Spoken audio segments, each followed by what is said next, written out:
ओम शांति। आज 30 अप्रैल की बाबा की साकार मुरली है। बाबा ने आज हमको क्या क्या बोला है। तो बाबा बोलते, मीठे बच्चे अपना पोता मेल चेक करो। सारा दिन बाप को कितना समय याद किया।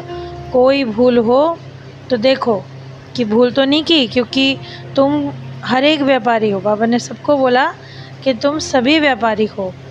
प्रश्न है, कौन सी एक मेहनत अंतर्मुखी बनकर करते रहो तो अपार खुशी रहेगी। जन्म जन्मांतर जो कुछ किया है वो सामने आता रहता है। हमने जो भी आज तक किया है हमारे कर्म फल के रूप में, अब उन सब से बुद्धि योग को निकालकर सतो प्रधान बनने के लिए बाप को याद करने की मेहनत करते रहो। चारों तरफ से बुद्धि योग हटाना है और अंतर्मुखी बनकर बाप को याद करना है।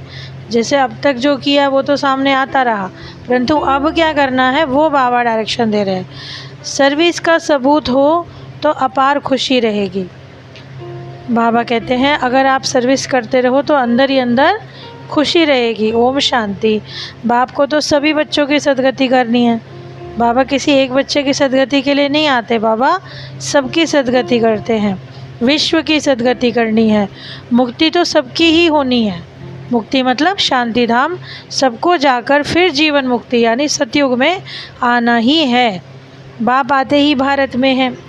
भारतवासियों को ही याद की यात्रा सिखलाकर फिर पावन बनाते हैं और नॉलेज देते हैं। अब बाबा है ऊंचे ते ऊंचा, प्यारा शिव बाबा। तो मीठे बाबा ने समझाया है कि साक्षात्कार की बात होती है सूक्ष्म वतन में। सूक्ष्म वतन में होता है कि वहाँ जो है हम लोग साक्षात्कार करते हैं, लेकिन वहाँ सबका संपूर्ण फरिश्ता यानी अव्यक्त बनकर जा सकते हैं, क्योंकि वहाँ हड्डी या मांस नहीं होता। फिर बाबा आगे समझाते हैं कि अगर घर वापस जाना है तो अपने आत्म स्वरूप, अपने असली स्वरूप यानी आत्म अभिमानी बनने की प्रैक्टिस करनी है और बनना है। पाठ पक्का करना है, मैं आत्मा अविनाशी हूँ, शरीर विनाशी है। बाबा ने नॉलेज दी है कि सतो प्रधान बनने के लिए पुरुषार्थ करो। सृष्टि के हिस्ट्री ज्योग्राफी को बताया है। अब क्या है, आत्मा में कैसे पाठ भरा है। तो बाबा ने कहा अपने को आत्मा समझकर यदि मुझ परमात्मा से योग लगाते हो तो मीठे सर्वशक्तिवान बाप को याद करने से हमारी ही सदगति होगी। तो मूल बात यही है कि अब आप सब कुछ छोड़ो। साक्षात्कार भी कैसे होगा, सतयुग में क्या क्या होगा। अभी बाबा ने क्या समझाया, अपने आप को आत्मा समझकर मुझ बाप को याद करो।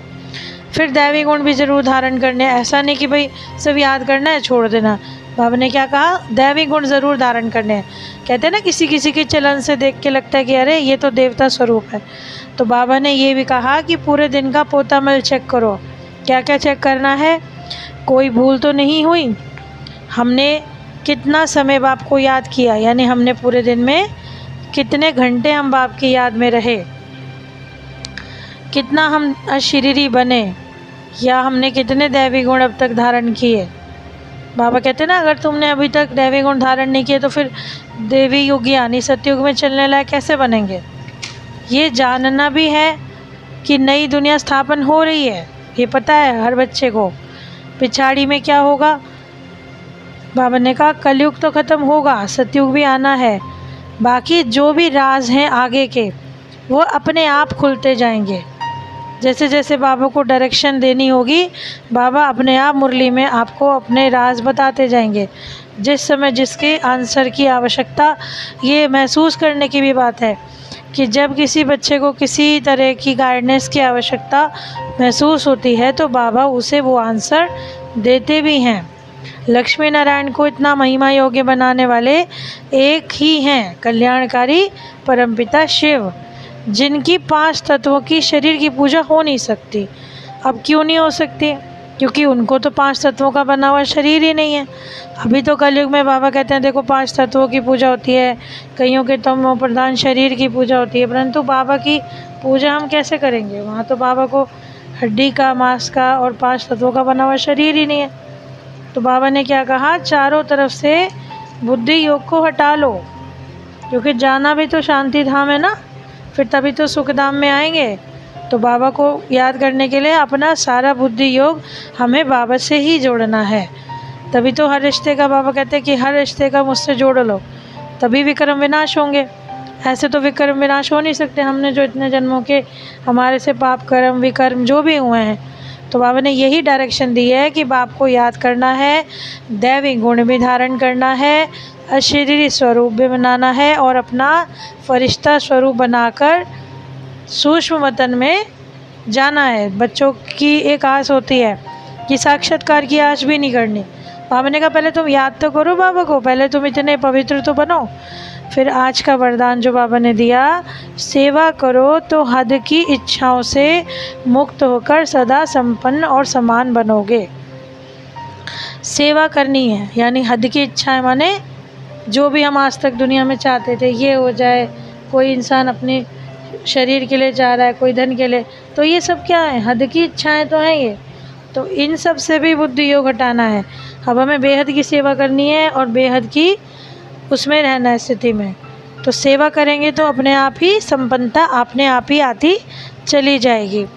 फिर आज का स्लोगन है, सच्चे दिल से निस्वार्थ सेवा करो तो पुण्य का खाता जमा हो जाएगा। अब बाबा ने हमेशा सेवा पे डायरेक्शन दिया है कि सेवा क्यों करनी है, आपको अपना ही पुरुषार्थ करके अपने आप को ही उच्च उठाना है और अन्य आत्माओं को, और निस्वार्थ भाव से करनी है।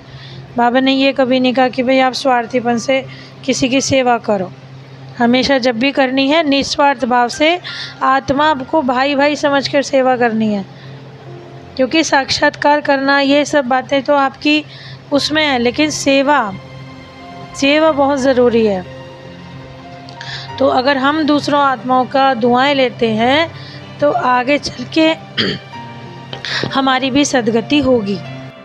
तो बाबा ने हमें इतना सुंदर बता दिया कि वैकुंठ के साक्षात्कार की बातें, ये सब चीज़ें अभी तुम्हें नहीं सोचनी। अभी तुम्हें क्या करना है, आत्मा अभिमानी बनकर मैं तो आत्मा अविनाशी हूँ, ये शरीर विनाशी है, ये ध्यान रखकर अपने आप को बाबा की याद से पावन बनाना है। अशरीरीपन का अभ्यास करते रहेंगे तो कर्मातीत अवस्था को पाएंगे। बस यही पुरुषार्थ करना है कि हम आत्मा हैं और अब बाबा के साथ हमको योग लगाना है, यानी परमात्मा के साथ हमारा योग होना चाहिए। अब ये भी नहीं कि 84 जन्मों का पाठ सोचने बैठ गए, क्योंकि सतयुग में बिल्कुल स्वच्छ बुद्धि चाहिए। सतयुग में दैवी गुण वाले मनुष्य होते हैं, जैसे कि देवता कहा जाता है। अभी राजधानी बन रही है तो बाबा ने यही समझाया कि लक्ष्मी नारायण की भी माला है, रुद्रमाला है, ब्राह्मणों की जो माला है वो अंत तक बन जाएगी। लेकिन अभी तुम्हें ये सब बातें भी नहीं सोचनी है, क्योंकि जो ड्रामा में है वो तो हो ही रहा है। सुखधाम में चलने के लिए बाबा को याद करना है, ऊंचे ते ऊंचे बाप की श्रीमत को फॉलो करना है और अपने पूरा दिन का पोता मेल रखना है, बुद्धि को स्वच्छ बनाना है। जैसे जैसे हम अपना आगे बढ़ते जाएंगे, पुरुषार्थ करते जाएंगे, तो हमारी जो है आगे हमारी जो अवस्था है अच्छी होती चली जाएगी।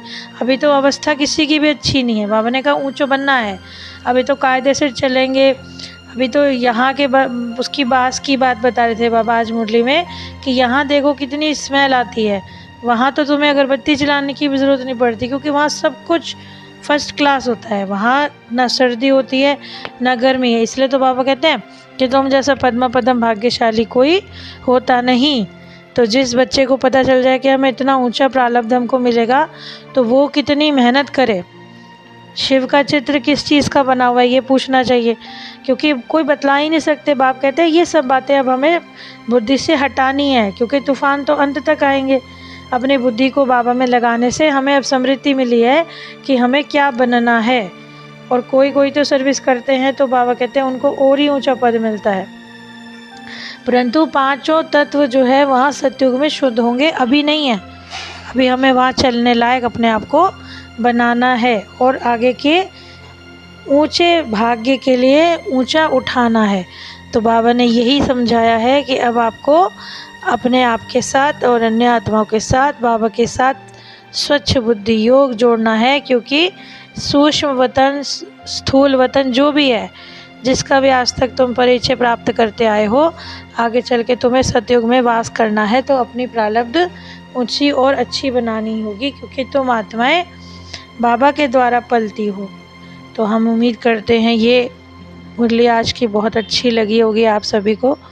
बाबा के लिए भी बहुत धन्यवाद। बाबा ने हम सब बच्चों को इतना ज्ञान और मान दिया। बाबा का पद्म पदम शुक्रिया। ओम शांति।